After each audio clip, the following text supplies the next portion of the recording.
Now, one of the things that we are seeing today coming from the latest news with regards the tensions between South Africa and the United States of America is that some of the analysts believe that South Africa is playing with fire. Some of the analysts believe that South Africa is making a wrong move. But the president of South Africa 2 days ago, you know that he came and said that obviously there are things that the United States of America is benefiting from us.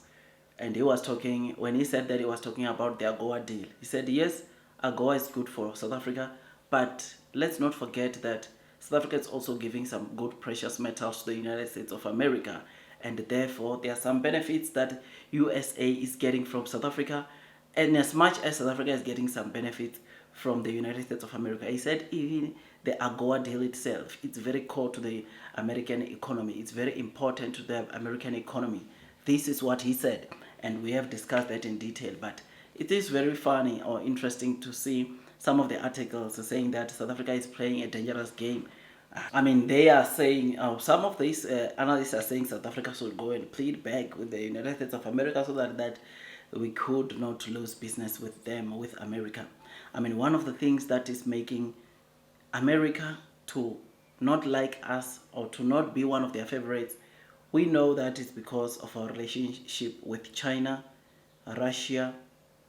This is something that is not, or that makes the United States of America to fume, because they know that everyone should be siding, or most countries should be siding with them because but obviously that's not what we want.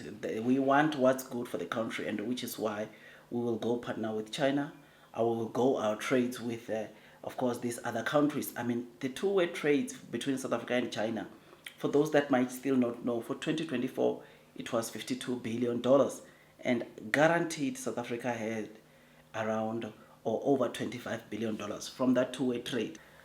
I mean, yesterday we were talking about the SA-EU summit, which of course had an official opening yesterday, where the European leaders officially announced a new 4.7 billion euros to South Africa, which that money will go, or which part of that money will go to funding for energy in South Africa, but also most importantly will also go to creating vaccine for South Africa.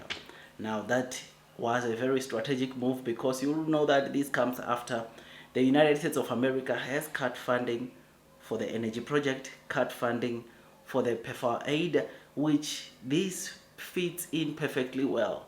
It means that EU saw an opportunity and EU grabbed the opportunity, which is why we got this funding, or we got the official announcement from the EU leaders that announced this massive news. I mean, they also indicated or highlighted something very important, and that is the two-way trade between Europe and South Africa. It's around 50 billion euros, right? It makes EU to be one of our top trade partners, which is something that is great, something that is very, very important, and it's good. It's what we need.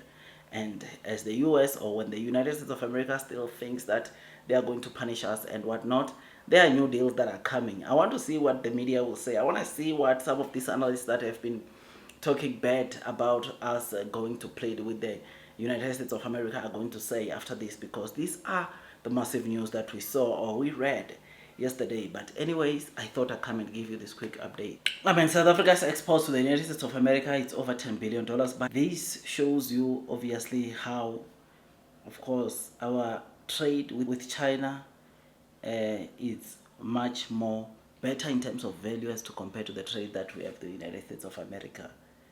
Yes, I'm not saying United States of America is not important, but all I'm trying to say here is that South Africa and the US, or US is not the South Africa's biggest trading partner. Yes, they are one of the good trading partners, but they are not the best, or they don't have the highest. So yes, we are being hurt with the sanctions, with the suspensions of the aid. It hurts us. It's not good, but we are not going to cry the whole day about that, right? Because anyways, they don't want to hear us, and we cannot go and beg and plead and go on our knees in front of the White House, try to convince Trump to resume with the funding. The laws still remain. Everyone wants to do business in South Africa must come and abide by the laws.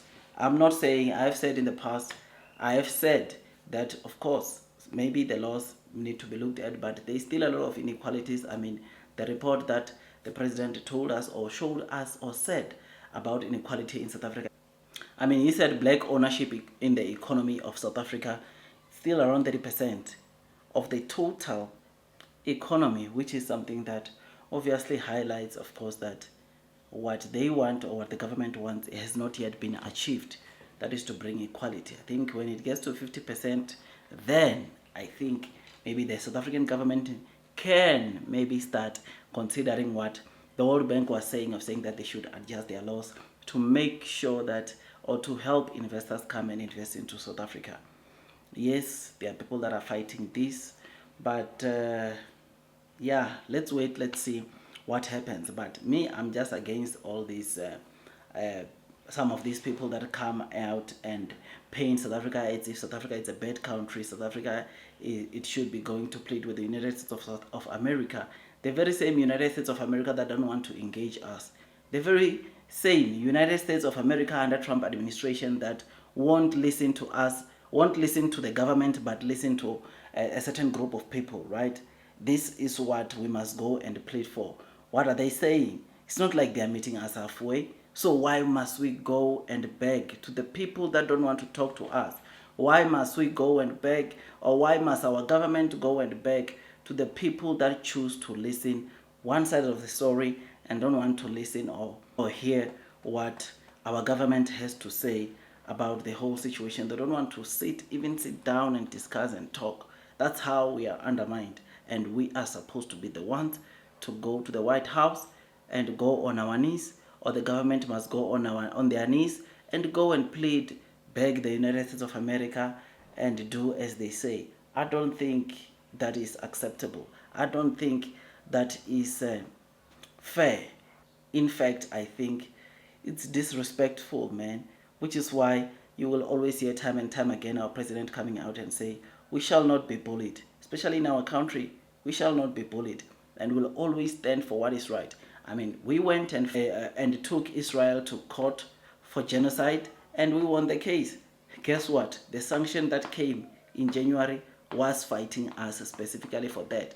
Because we did that and we won the fight against Israel, America is angry at us. That's what led into the United States of America to issue a sanction to South Africa that freezes the PEFA aid, which, by the way, now it has been suspended forever. The energy deal also has been suspended. $1.4 billion worth of funding has been suspended from coming to South Africa from the United States of America. But we will find a way. We will find a way at the end of the day, but we cannot go and plead and beg. Those people that are saying South Africa should know better or can do better, what can you do when you are being disrespected like this? South Africa, the United States of America under the Trump administration does not want to hear anything coming from the South African government.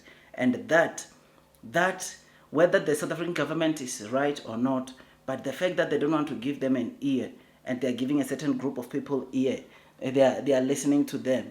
I think that in itself, man, we cannot downgrade ourselves that low, that standard. It's fine. They can do whatever they want, but we are not going to be beggars. I still stand by that. And I know some of you guys are going to come and bash me for saying this, but this is just the truth, man. I think we're being disrespected. It should not be us going to beg the United States of America. I think we should meet each other halfway, right? And solve these issues. I mean, for the United States of America, something that people are not talking about is that not only are they fighting with us, they are fighting with China, they are fighting with Mexico, they are fighting with Canada. And the retaliations from China, Canada, and the other countries that they might be trying to fight with, when those countries retaliate, America is also going to feel the heat. They are not immune to feel the heat that comes with retaliations, with tariffs coming back on them because they are imposing or they want things to go their way, right? They are not immune to that. But again, let's wait, let's see how things unfold. As for me, thought I'd come and give you this quick update. Tell me what you think. I will see you on the next one. Like, subscribe, share, hit the notification bell, and God bless you all.